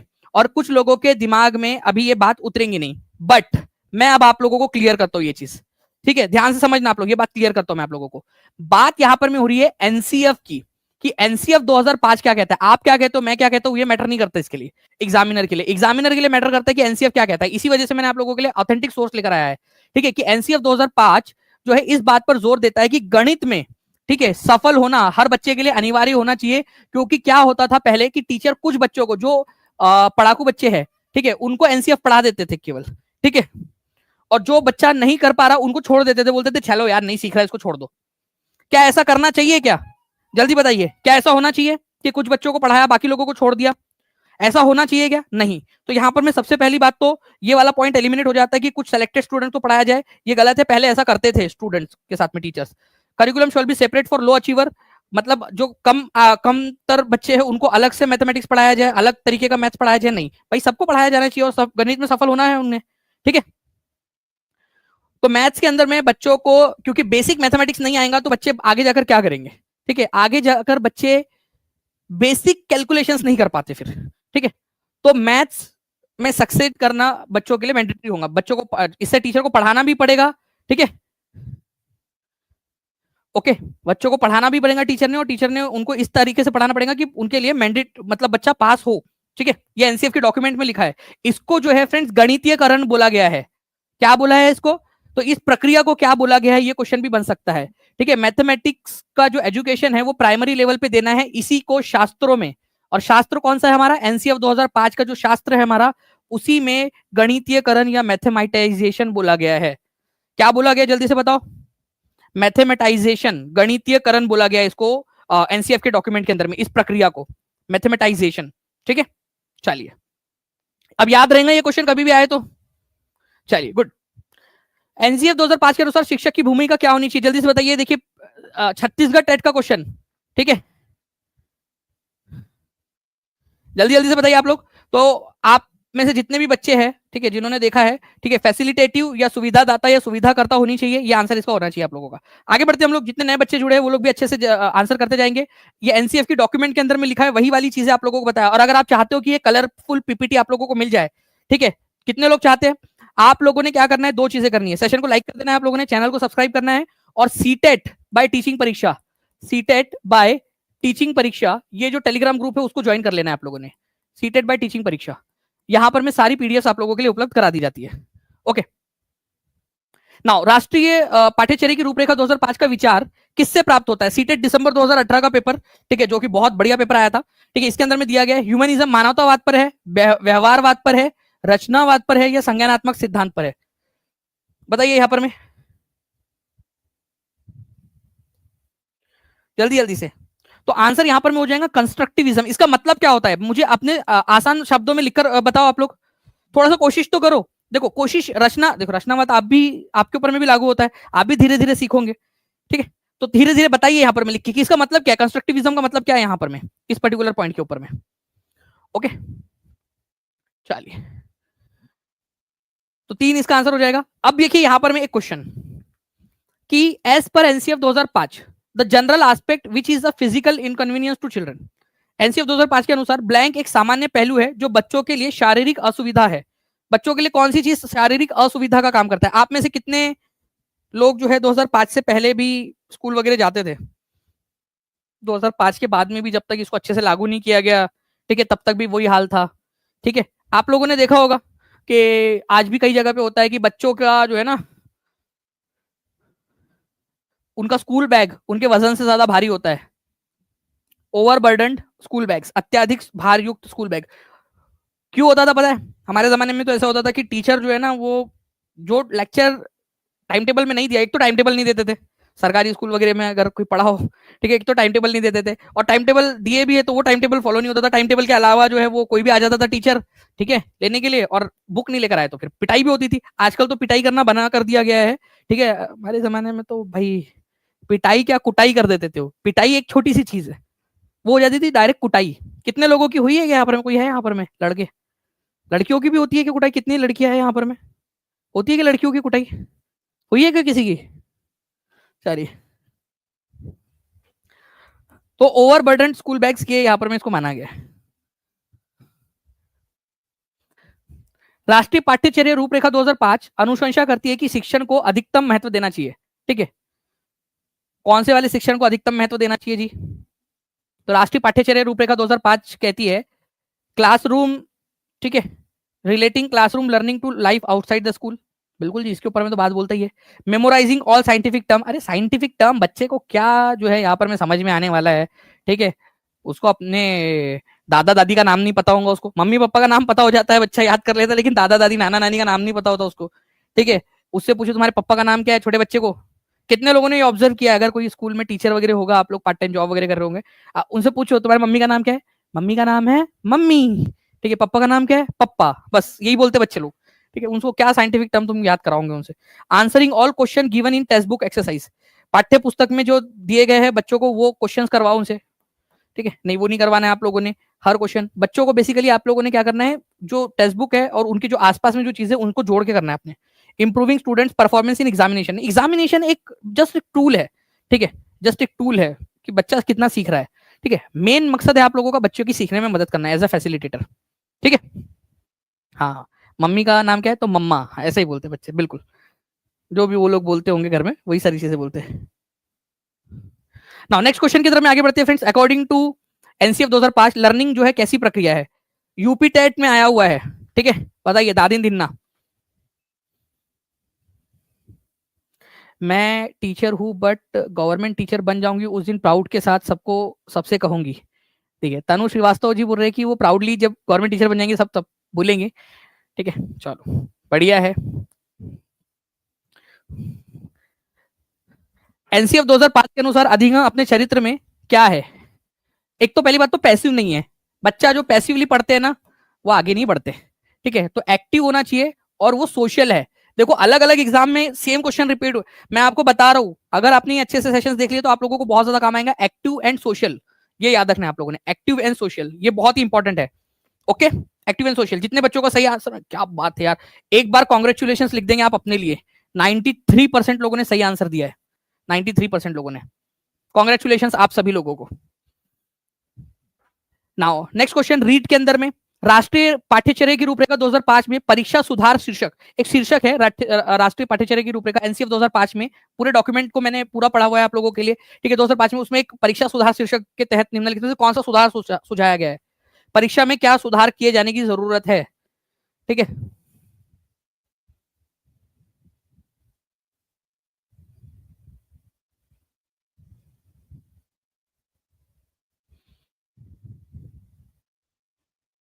देखिए एक्चुअली ना एनसीएफ के अंदर में, ठीक है, एक वो दिया गया है एग्जामिनेशन रिफॉर्म परीक्षा सुधार नाम से एक पूरा का पूरा चैप्टर है उसके अंदर में। उसमें बोला गया है, ठीक है, कि आप बेसिकली जस्ट वो सुझाव है, देखो लागू नहीं होते, आप लोग मेरे को बताना आप लोगों को क्या लागू है क्या। ठीक है, बट एक्चुअल में कुछ जगहों पे लागू है कुछ जगहों पे नहीं है। ओपन बुक एग्जाम की बात की गई है छोटे बच्चों के लिए। ओपन बुक एग्जाम, कितने लोगों ने ओपन बुक एग्जाम कभी दी है या उन्होंने देखा है? उसमें क्या होता है कि आपको बुक दे दी जाती है, ठीक है, और जो क्वेश्चन है फिर आप बुक में से देखकर लिख सकते हो, आपको पता तो होना चाहिए कि कहां पर में है। इससे ये है कि क्वेश्चन समझ में तो आए बच्चे को कि क्वेश्चन क्या पूछा गया है, ये इसका मेन मकसद है। कंटिन्यूअस एंड कॉम्प्रिहेंसिव इवेल्युएशन, ये बात बिल्कुल सही है कि कंटिन्यूअस एंड कॉम्प्रिहेंसिव इवेल्युएशन होना चाहिए, बच्चों का सतत जो है वो जांच होनी चाहिए। बाद में फिर इसको एनसीईआरटी ने भी अपना लिया था। ठीक है, होता क्या है सर, ये ओपन बुक एग्जाम बेसिकली आपको जो है क्वेश्चन पेपर दिया जाएगा, ठीक है, और आपको एक बुक लाने के लिए बोल दिया जाएगा अपने साथ में। कई बार होता है कि जो एग्जामिनेशन बॉडी होती है वो बुक प्रोवाइड करती है, कई बार होता है आपको खुद से लाने बोलते हैं, बट उसमें कुछ भी लिखा हुआ नहीं होना चाहिए। आपको ये दे दिया जाएगा और बोलेगा कि आपको उनमें से आप देखकर आंसर ढूंढ के लिखो। ठीक है, ग्रुप वर्क इवेल्युएशन, मतलब बच्चों को सामूहिक रूप से काम दिया जाए, क्योंकि जब बच्चा समूह में काम करता है तो उसके अंदर में एकता की भावना आती है। ठीक है, और जो इंडिविजुअल डिफरेंसेस है वो खत्म होते हैं। तो ये तीनों चीजें यहाँ पर मैं बताई गई है, ऑल ऑफ दी अबव इसका आंसर हो जाएगा। ठीक है, ये इसके ऊपर में पूरा का पूरा चैप्टर है। तो open book exam, continuous and comprehensive evaluation, group work evaluation की बात की गई है यहाँ पर में। ठीक है, चलिए इसके अलावा भी अगर मैं आप लोगों से बात करूं फ्रेंड्स, ये यहाँ पर में ये जो दिया गया है इसके अंदर में ये बोला गया है कि छोटे छोटे एग्जाम लेने चाहिए बच्चों के, बड़े बड़े एग्जाम ना लिए जाए। ठीक है, जो है ना छोटे छोटे एग्जाम लिए जाने चाहिए। और एक और चीज थी, आप लोग मुझे बताइएगा कि कितने लोगों के इससे एग्री करते हैं। एनसीएफ ने एक एग्जाम एक दिया था कि क्लास 10th को ऑप्शनल बना दिया जाना चाहिए। मतलब बच्चे अगर उसी स्कूल में पढ़ना चाहते हो पढ़े, ठीक है, क्लास 10th को ऑप्शनल बना दो। कितने लोगों को दुख हुआ था जब वो 10th क्लास से छोड़कर दूसरे जगह पे गए? तो मेरे को आज भी याद है, वो बहुत बहुत साल, कई 100, ठीक है, सैकड़ों साल पहले की बात है, जब मैं 10वीं में हुआ करता था। ठीक है, तो वो जो लड़कियां थी वो इतना रो रही थी, मतलब इमोशनल मोमेंट तो था, बट लड़कियां रोने लग गई बिल्कुल, क्योंकि ऑब्वियस सी बात है, दे आर इमोशनल होते हैं वो लोग। कुछ लोग स्कूल के बल्ब तोड़ने में लगे हुए हैं, ठीक है, लड़के लोग, कुछ लड़के। तो ये चीज होती है। तो उन्होंने कहा कि 10वीं क्लास को ऑप्शनल बना दो करके। वो बात अलग है, वो मानी नहीं गई वैकल्पिक बनाने की बात। ठीक है, thank you very much Amit Kumar ji, बहुत बहुत शुक्रिया। ठीक है, चलिए आगे बढ़ते हम लोग। एनसीएफ जो है फ्रेंड्स आप लोगों का, एनसीएफ 2005 किस पर बल देता है? एक बार जल्दी से सेशन को लाइक एंड शेयर जरूर कर देंगे और चैनल को सब्सक्राइब कर देंगे आप लोग। अभी भी रोते हैं सर, बिल्कुल सही बात है, ऑब्वियसली बात है कि हम लोग सोशल एनिमल है, हम लोग, हमें लगाव हो जाता है स्कूल से। स्कूल के लिए एक बात मैंने उस समय में, हमारे जमाने में तो एसएमएस चलते थे, व्हाट्सएप व्हाट्सएप तो था नहीं। अब मैं मतलब ऑब्वियसली बात है, भिड़े के जमाने का तो नहीं हूं मैं, लेकिन फिर भी ठीक है, उस समय में एसएमएस चलते थे, एसएमएस भेजते थे, 1 रुपया लगता था एक एसएमएस का। ठीक है, तो एसएमएस भेजा करते थे, तो एसएमएस ऐसा आया था, एक मैसेज था कि अ, पक्षी पंछी की किस्मत तो देखिए, ठीक है, जब पिंजरे से आजाद हुआ तो पिंजरे से ही प्यार हो गया। ठीक है, पहले सोचते थे कि कब स्कूल से छुटकारा मिलेगा, फिर जैसे ही स्कूल छूटा तो वो स्कूल ही पसंद आने लग गई, याद आने लग गई स्कूल। ओके, चलिए, तो एनसीएफ 2005 जो है किसके ऊपर में बल देता है? लर्निंग बाय डूइंग के ऊपर में बल देता है। ओके, ए इसका आंसर हो जाएगा। Which one of the following is not the objective defined by NCF 2005 for teaching English at upper primary level? अब ये इंग्लिश का है, लेकिन एनसीएफ में आया है, तो एनसीएफ में आप लोगों से पूछा जा सकता है। बताइए जल्दी से इसका आंसर। तो इस पर्टिकुलर क्वेश्चन का आंसर हो जाएगा फ्रेंड्स कि English at upper primary level to use a dictionary suitable to their needs. मतलब कि इंग्लिश क्यों सिखाना चाहिए हमने बच्चे को? कि डिक्शनरी ले सके? नहीं। ठीक है, to be able to articulate individual personal responses effectively, अपने रिस्पॉन्स दे सके, अपनी जो भावनाएं हैं उसको व्यक्त कर सके। To promote learners conceptualization of printed text, मतलब जो छपाई गई चीजें हैं, ठीक है, पैराग्राफ है, उसको पढ़ सके। ठीक है, to negotiate their own learning goals and evaluate their progress, edit, revise, review and their work. अब देखिए ध्यान से समझिएगा, ये इंग्लिश का है, लेकिन ये सारे जगह पे सेम लागू होता है। एनसीएफ इसको सारे जगह पे समान रूप से लागू करता है। ठीक है, ध्यान से समझिएगा आप लोग। यहां पर मैं बच्चे को एनसीएफ 2005 ये कहता है, ठीक है, कि अपर प्राइमरी लेवल के ऊपर में जो स्कूल में आप जो इंग्लिश उसको सिखा रहे हो, ठीक है, उसका मेन मकसद क्या है? ठीक है, उसका मेन मकसद है यहाँ पर में कि लर्नर को, ठीक है, कंस्ट्रक्टिव लर्निंग की तरफ में अग्रसर करना। ठीक है, विदाउट एनी बर्डन, ऑब्वियसली बात है। ठीक है, वो अपने जो है ना यहाँ पर में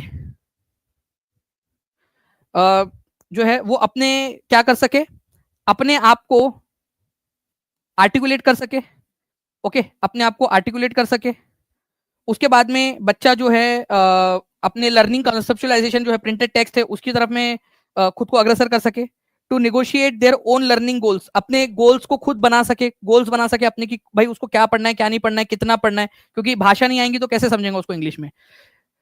use dictionary suitable for their needs, अपने अपने नीड की डिक्शनरी यूज करना, ये बेसिकली मेन मकसद नहीं है इस चीज का। ठीक है, ये आप लोगों ने याद रखना है। तो इस पर्टिकुलर क्वेश्चन का आंसर जो है आप लोगों का ऑप्शन नंबर 1 हो जाएगा। देखिए, बच्चे की, उसको अपनी अपने जो है नीड के हिसाब से वो डिक्शनरी यूज करे, ये कहाँ से कहाँ का उसका न्याय की बात हो जाएंगी उसके लिए? ये क्यों आप उसको दोगे? ठीक है, बाकी सारी चीजें जो है वो उसको इंग्लिश सिखाना है अपर प्राइमरी लेवल के ऊपर में। इसी वजह से आप देखोगे कि पेपर 2 में आया था ये क्वेश्चन। नेक्स्ट क्वेश्चन की तरफ में आगे बढ़ते हैं हम लोग। अकॉर्डिंग टू एनसीएफ 2005, और यहां से आप देखिएगा, यहां पर आपसे बोला गया कि नॉट कौन सा वाला नहीं है, ऑब्जेक्टिव, तो ये वाला ऑब्जेक्टिव नहीं है, ये सारे है, तो आंसर इसका ऑप्शन नंबर 1 होगा, क्योंकि ये और ये है इसके ऑब्जेक्टिव। नेक्स्ट क्वेश्चन की तरफ में हम लोग आगे बढ़ते हैं फ्रेंड्स। आपको बताना है इस पर्टिकुलर क्वेश्चन का आंसर क्या है। देखिए, इसमें क्या बोला गया, एनसीएफ 2005 के अनुसार त्रुटियां क्यों महत्वपूर्ण होती है? ठीक है, according to NCF 2005 errors are important because they, ठीक है, कुछ दाग अच्छे होते हैं, कुछ गलती अच्छी होती है। बताइए।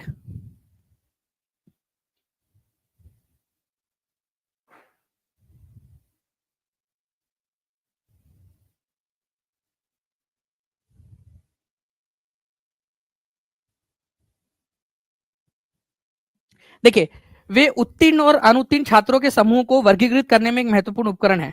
नहीं, देखिए बच्चे त्रुटियां कर रहे हैं तो आप उनको अलग कर दो, ऐसा नहीं करना है आपने। ठीक है, शिक्षकों को बच्चों को डांटने का एक तरीका प्रदान करना है। अच्छा, अब तो डांटेंगे इनको, ये भी बिल्कुल नहीं है। वे बच्चे की सोच पर एक अंतर्दृष्टि प्रदान करती है और समाधान की पहचान करने में मदद करती है। बिल्कुल सही बात है कि बच्चों को हमें समझने में मदद मिलेगी कि बच्चा सोच क्या रहा है, तभी उससे गलती हुई है। ठीक है, तो क्या सोच रहे हैं ताकि हम समाधान निकाल सके, सॉल्व कर सके। कुछ बच्चों को कक्षा से निकालने के लिए नहीं। ठीक है, तो जो एरर्स होते हैं, त्रुटियां होती है, ठीक है, अगर वो बच्चा सीखने के लिए तत्पर है, सीखना चाहता है, तो ये उसको भी मदद करेगा कि भाई वो अपनी गलतियों की पहचान कर सके और विद असिस्टेंस, ठीक है, टीचर के असिस्टेंस से वो अपनी गलतियों को सुधार के आगे बढ़ सके। ठीक है, तो त्रुटियां इस तरीके से मदद भी करती है। तो आंसर इसको ऑप्शन नंबर 3 होने वाला है। 77% लोगों ने सही आंसर दिया था। अब देखिए, अकॉर्डिंग टू एनसीएफ 2005 एक शिक्षक की भूमिका होनी चाहिए। आप लोगों का सीटेट सितंबर 2016 का क्वेश्चन, एकदम 10 सेकंड का समय आप लोगों के पास में, 1 2 3 4 10। आप लोगों का आंसर हो गया फैसिलिटेटिव। ठीक है, फैसिलिटेटिव। तो यहां पर मैं, आप थोड़ा सा समझिएगा। ठीक है, इंग्लिश में पढ़ रहे हो या हिंदी में पढ़ रहे हो, ये मैटर करता है आप लोगों का। अगर आप इंग्लिश में पढ़ रहे हो यहाँ पर में, ठीक है, तो यहाँ पर में 3 दिया हुआ है और एक शिक्षा की भूमिका होनी चाहिए सुविधादाता, यहाँ पर ऑप्शन नंबर 2 में दिया हुआ है। ठीक है, ओके, समझ गए आप लोग। इंग्लिश में यहाँ ऑप्शन नंबर 3 में दिया हुआ है और हिंदी में ऑप्शन नंबर 2 में दिया हुआ है। समझ में आया क्या? हाथ ऊपर कर दो। हिंदी, अच्छा एक चीज और बता दो आप, कि आप हिंदी में पढ़ते हो या इंग्लिश में पढ़ते हो। प्लीज एक बार टीम से मैं रिक्वेस्ट करूंगा कि एक बार उसका पोल भी डाल दीजिए कि क्या, किस चीज के अंदर में बच्चे ज्यादा ऑप्शंस को और क्वेश्चन को किस लैंग्वेज में पढ़ते हैं ज्यादा, इंग्लिश या हिंदी। ठीक है, थोड़ी देर के लिए रहने दीजिएगा, तब तक बच्चे कमेंट के अंदर में आंसर लगाते रहेंगे। तो यहाँ 3 और यहाँ पर में 2। नेक्स्ट देखिए, यहाँ पर में 21 दिसंबर 2021 का क्वेश्चन। राष्ट्रीय पाठ्यचर्या रूपरेखा के अनुसार निम्न में से किसके सिवाय सभी कथन विज्ञान को परिभाषित करते हैं? विज्ञान एक सामाजिक उद्यम है और ये आपको बताना है राष्ट्रीय पाठ्यचर्या की रूपरेखा 2005 के अनुसार। ठीक है, science is expanding body of knowledge. Obviously बात है, साइंस का नॉलेज जो है कंटिन्यूअसली बढ़ रहा है। Science is objective and value neutral, मतलब कि मूल्य रहित है, इसका कोई मूल्य नहीं है।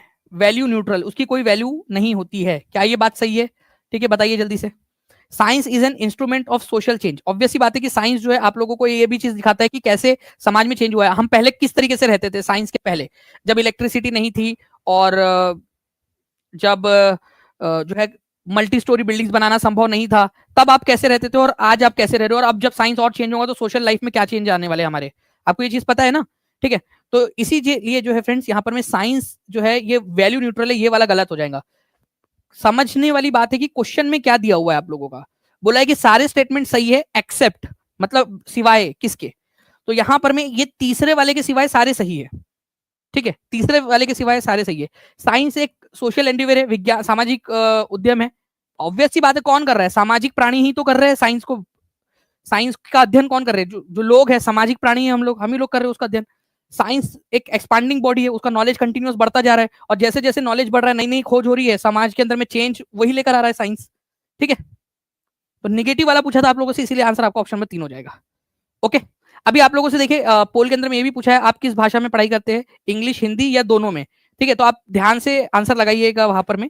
ठीक है, इंग्लिश में, हिंदी में या दोनों भाषाओं में।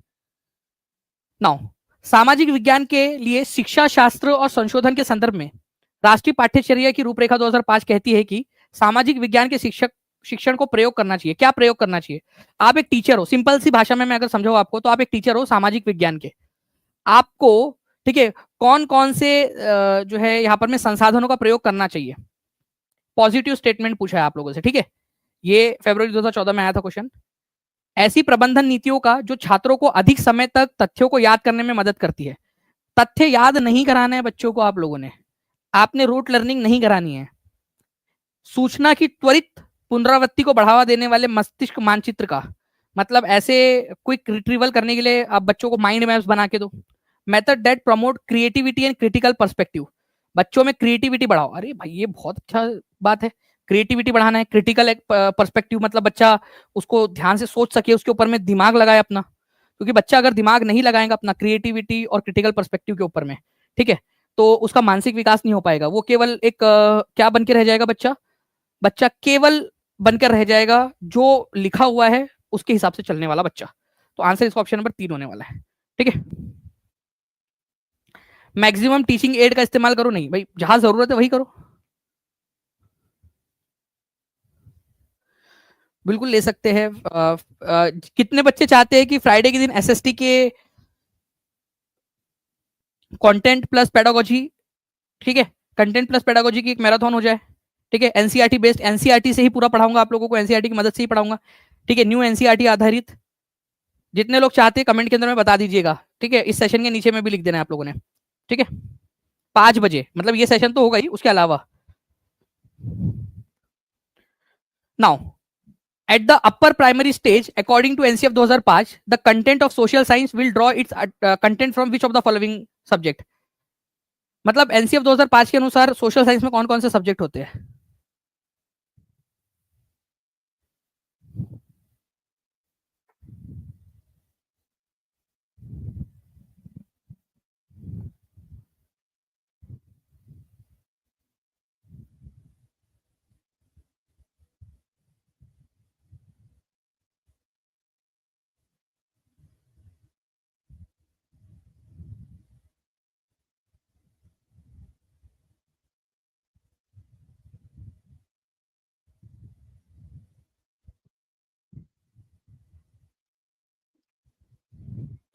बहुत बढ़िया। आप लोगों के देखिए फ्रेंड्स, यहाँ पर मैं आंसर्स आ गए हैं। ठीक है, कंटिन्यूअसली आप लोग आंसर करते जा रहे हो। तो history, geography, political science and economics. ठीक है, तो ये है इतिहास, भूगोल, राजनीति विज्ञान और अर्थशास्त्र।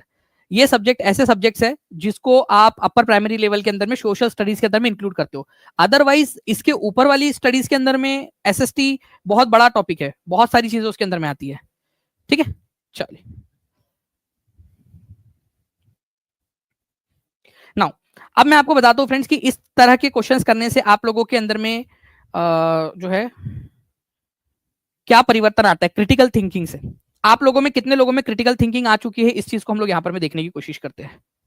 ओके, इस क्वेश्चन का आंसर करेंगे आप लोग। ये केवीएस पीआरटी के अंदर में आया हुआ है 2017 में। और अगर आप चाहते हो कि आपको सीटेट के साथ साथ में मैं और भी एग्जाम्स के लिए कैपेबल बना दूं, तो मुझे कमेंट के अंदर में जरूर बताइएगा। चैनल को सब्सक्राइब जरूर कर दीजिए और सेशन को लाइक जरूर कर देंगे आप लोग।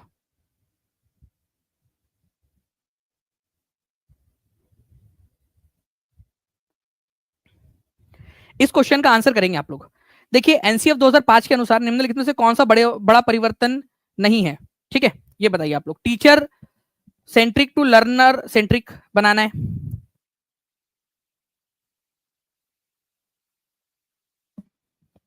Learner autonomy to teacher direction, मतलब लर्नर को ऑटोनॉमी मत दो। लर्नर गया तेल लेने, ठीक है, टीचर की बात चलेंगी यहाँ पर मैं केवल। क्या बात करें, एनसीएफ ऐसी बात क्यों करेगा? एनसीएफ जो है वो तो अच्छी अच्छी बातें करेगा ना। ठीक है, एनसीएफ जो है वो कहेगा कि लर्नर को ऑटोनॉमी दो, लर्नर से ऑटोनॉमी छीनो मत, टीचर की डायरेक्शन मत चलने दो, लर्नर की ऑटोनॉमी चलने दो, है कि नहीं? ओके, तो यहां पर में ये वाला गलत है। आपसे बोला कौन सा वाला बड़ा परिवर्तन नहीं है, नॉट अ बिग चेंज। ठीक है, या मेजर शिफ्ट नहीं है। ओके, निर्देश नहीं देना है, बिल्कुल सही बात है आवाज जी। ओके, तो यहां पर में आंसर आप लोगों को हो जाएगा ऑप्शन नंबर 2।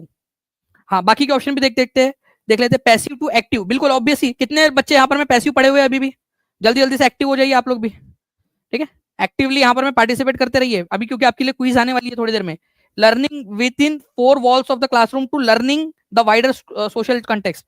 भाई बस 4 दीवारी में बैठ के पढ़े जा रहे हो, पढ़े जा रहे हो, उससे अच्छा जाओ बाहर, जाओ खेलो कूदो। ठीक है, पीठ का दर्द भी ठीक हो जाएगा। चलिए आगे बढ़ते हम लोग फ्रेंड्स। यहाँ पर में आपके लिए क्विज अरेंज कर दी गई है, प्लीज एक बार मुझे कंफर्म कर दीजिएगा स्लाइड नंबर। कितने लोग चाहते हैं क्विज हो जाए, फास्ट फॉरवर्ड क्विज आप लोगों के लिए, सभी के लिए?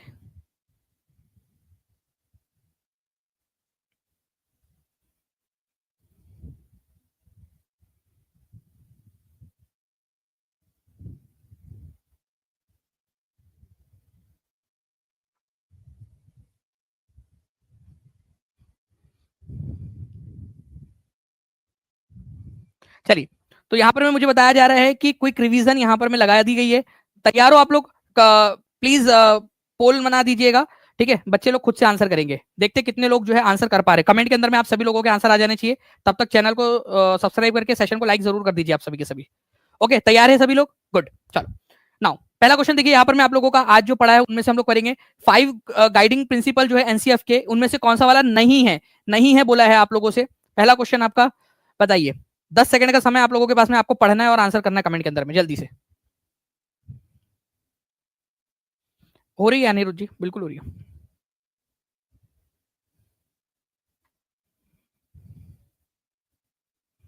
बहुत बढ़िया फ्रेंड्स, आप लोगों के यहाँ पर में आंसर आ गए हैं। ज्ञान को विद्यालय से बाहर के जीवन से जोड़ना बिल्कुल सही बात है। सुनिश्चित करना कि अधिगम रटन आधारित ना हो, बच्चे को रट्टाफिकेशन नहीं करवाना है आप लोगों ने।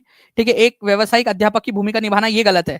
ठीक है, आपने फैसिलिटेटर की भूमिका निभानी है। पाठ्यचर्या को इस प्रकार से समृद्ध करना कि बच्चे को समग्र विकास में मदद करे और पाठ्य पुस्तक केंद्रित ना हो, सारी चीजें बच्चे सीख सके अच्छे से, केवल पाठ्य पुस्तक में जो लिखा है वही ना सीखे, और भी चीजें सीखे। तो एक व्यवसायिक अध्यापक की भूमिका निभाना वो नहीं है। आप केवल टीचर के रूप में, एक अथॉरिटेटिव टीचर के रूप में आ गए, वो जरूरी नहीं है। ठीक है, आपने क्या करना है, एक फैसिलिटेटर, एक सुविधा करता, ठीक है, उसकी भूमिका निभानी है। तो डी इसका आंसर हो जाएगा। नेक्स्ट, ये वाला आप लोगों का सारे के सारे है, इसका स्क्रीनशॉट जरूर ले लेना।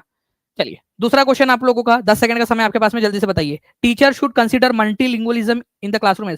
अध्यापक को कक्षा में बहुभाषिता को क्या कैसे मानना चाहिए? ठीक है, बहुभाषिता को कैसे मानना चाहिए, जल्दी बताएंगे आप लोग।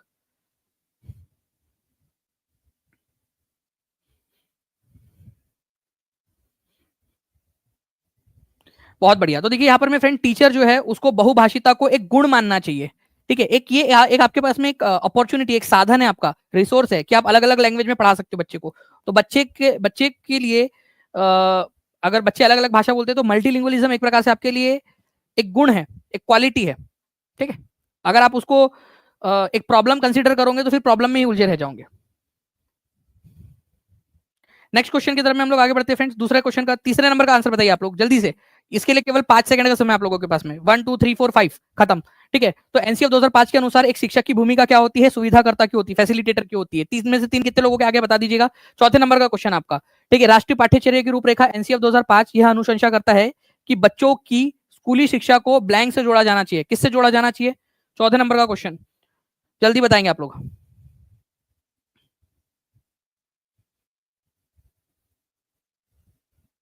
बहुत तेजी से आप लोग आंसर कर रहे हो, ऐसे ही आंसर करते रहेंगे आप सभी के सभी।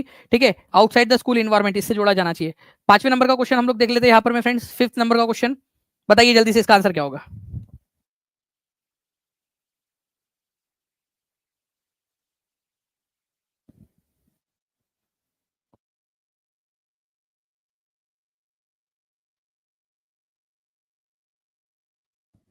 तो राष्ट्रीय पाठ्यचर्या रूपरेखा के अनुसार बच्चे जो है वो पैसिव रिसिपिएंट होते हैं क्या कंटेंट के? नहीं, पैसिव नहीं होते बच्चे। ठीक है, आप लोगों में से कुछ लोग है पैसिव, लेकिन ठीक है मैक्सिमम लोग एक्टिव है। ठीक है, तो एक्टिव होते हैं बच्चे, एक्टिव रोल प्ले करते हैं बच्चे नॉलेज के कंस्ट्रक्शन के अंदर में। डी। तो 5 में से 5 कितने लोगों के आए जल्दी बताइए, फिर आगे के भी क्वेश्चंस कराता हूं मैं और कुछ। 5 में से 5 कितने लोगों के आए हैं बता देंगे मुझे। राष्ट्रीय पाठ्यचर्या रूपरेखा 2005 के अनुसार सीखना अपने स्वरूप में क्या है? ये तो बहुत ज्यादा इंपॉर्टेंट क्वेश्चन है।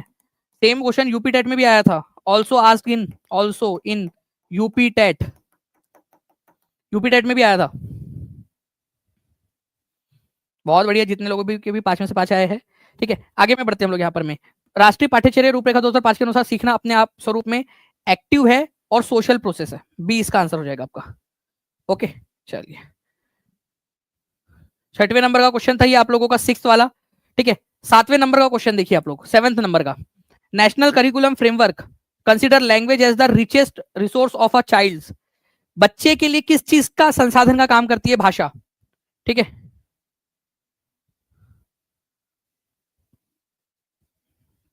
जिस दिन से नोटिफिकेशन आपका वो रिलीज हो जाएगा ना, और आपके फॉर्म भरने स्टार्ट हो जाएंगे, तब उस दिन से डिलीवरी स्टार्ट होंगी, उस दिन से वो एड्रेस कलेक्ट करना स्टार्ट करेंगे हम लोग। सक्सेस किट जो है, जिन लोगों ने फॉर्म भरा हुआ है उन लोगों को प्रायोरिटी मिलेंगी। ठीक है, और कुछ बच्चों ने ये कहा था कि सर जो ऐप वाले स्टूडेंट है, ऐप पर जिन लोगों ने एनरोल किया उन लोगों को पहले दिया जाए, तो उसका भी ध्यान रखा जाएगा। लेकिन अब पहले जिन लोगों ने फॉर्म भर दिया उन लोगों को दिया जाएगा, जिन्होंने फॉर्म भर दिया है, क्योंकि कई बच्चों ने डबल डबल भी भर दिया है। ठीक है, तो वो वेरिफिकेशन उसका स्टार्ट होगा आप लोगों का जैसे ही, जिस दिन से फॉर्म भरना स्टार्ट होगा उस दिन से। ठीक है, नेशनल करिकुलम फ्रेमवर्क जो है वो भाषा को व्यक्तित्व विकास से संबंधित जोड़ता है। ठीक है, व्यक्तित्व के विकास से। तो आंसर इसका हो जाएगा ऑप्शन नंबर डी। कई सारे बच्चों ने बी आंसर लगाया है, लेकिन मैंने आपको पहले ही बता दिया था कि इसको पर्सनैलिटी से जोड़ता है। ठीक है, एनसीएफ में साफ साफ लिखा हुआ है, एनसीएफ के डॉक्यूमेंट में। चलिए 8वें नंबर का क्वेश्चन देख लेते हैं हम लोग। ये केवीएस पीजीटी में आया था क्वेश्चन।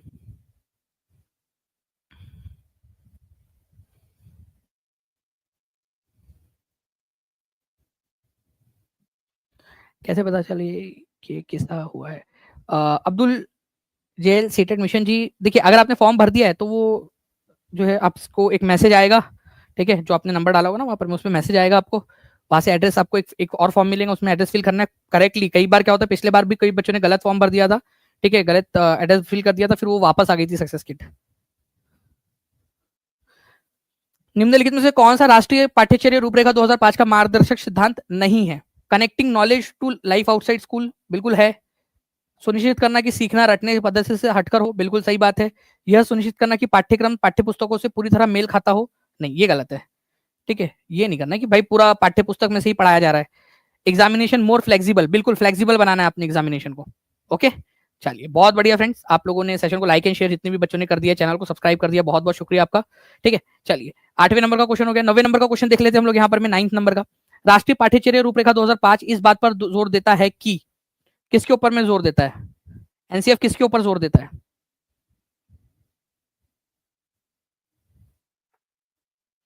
अगर मैं टीचर बन गया तो आपके लिए मिठाई लेकर आऊंगा पक्का, बस आपका आशीर्वाद बना रहे। बिल्कुल अमित कुमार जी, बिल्कुल बना हुआ है, और आप मुझे उम्मीद है कि आप बहुत अच्छा करोगे, आप मेहनत कर रहे हो। ठीक है, तो ऐसी मेहनत करते रहिए आप।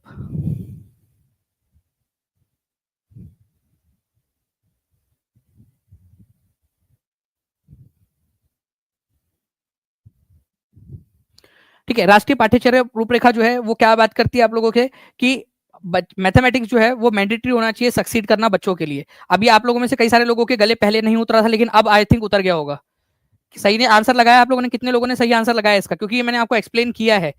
ठीक है, पहले के जमाने में क्या होता था कि केवल कुछ ही बच्चों को पढ़ाया जाता था मैथमेटिक्स, या केवल सेपरेट थोड़ा आसान वाला करिकुलम दे दिया जाता था उनको। लेकिन एनसीएफ 2005 ने बोला नहीं, सभी बच्चों के लिए मैंडेटरी होगा ये। बहुत बढ़िया। ठीक है, नाउ जो है फ्रेंड्स, आप लोगों के जो है 9 में से कितने आए हैं आप लोगों की, ये मुझे बता देंगे जल्दी से आप लोग कमेंट करके। ठीक है, 9 में से कितना स्कोर आया आप लोगों का, ये बता दीजिए आप लोग मुझे। और कल कौन सा वाला टॉपिक आप लोग चाहते हो वो भी बता दीजिएगा, क्योंकि एक एक टॉपिक लेकर और एक एक चैप्टर लेकर हम लोग पूरा का पूरा कर रहे हैं, अच्छे से आगे बढ़ रहे हैं। ठीक है, और कमेंट में ये भी बता दीजिएगा कि एसएसटी की जो है आपकी जो क्लास है उसके लिए क्या आप लोग तैयार हो। ठीक है, चलिए थैंक यू वेरी मच, हम लोग मिलते हैं। और जो बच्चे टीचिंग परीक्षा के साथ में जुड़ना चाहते हैं, नीचे में नंबर चल रहा है, उस नंबर पे कॉल या व्हाट्सएप कर सकते हो आप लोग प्रीमियम कंटेंट के लिए। ठीक है, एआई बेस्ड स्टडी आप लोगों की हो रही है पूरी की पूरी, और आप लोगों का 130 प्लस लाने का जो सपना है, इसी वजह से हमने जो बैच का नाम भी रखा है टारगेट 130 प्लस, क्योंकि उसमें पूरा टारगेट किया जा रहा है कि आप लोग 130 प्लस लेकर आएंगे। ओके, बाकी आप लोगों को एक लिंक भी मिलेंगी, कैसे आप लोग बाय कर सकते हो उसके अभी आपको एक वीडियो में भी दिख जाएगा। ओके, चलिए thank you very much friends, ये वीडियो आप लोग देख लीजिएगा, इसके अंदर में आप लोगों को ज्यादा अच्छे से समझ में आ जाएगा कि कैसे आप लोग यूट्यूब से भी कोर्स को परचेस कर सकते हो आसानी से। Thank you. तो चैनल को सब्सक्राइब करके सेशन को लाइक जरूर कर दीजिएगा।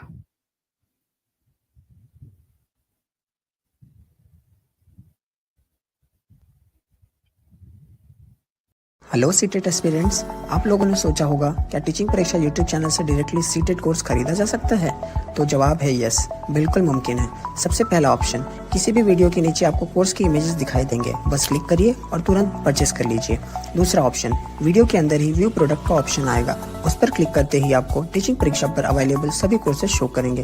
यहाँ पर आप देख पा रहे होंगे नीचे एग्जाम कैटेगरी वाइज फोल्डर भी बने हुए हैं। आपको सीटेट का जो भी कोर्स परचेस करना है उस पर क्लिक करेंगे। अब मान लीजिए आप सोशल स्टडीज का कॉम्बो बैच लेना चाहते हैं, तो आपको इस कोर्स पर क्लिक करना है। नीचे स्क्रॉल करके आपको बाय नाउ और कॉल नाउ दोनों ऑप्शन मिलेंगे। अगर कोर्स रिलेटेड जानकारी चाहिए तो कॉल नाउ पर क्लिक करें और हमारी टीम से कनेक्ट हो जाएं। डायरेक्टली खरीदना है तो बाय नाउ पर क्लिक करो, अपना फोन नंबर से लॉगिन करो, पेमेंट कंप्लीट करो और आपका एनरोलमेंट तुरंत हो जाएगा।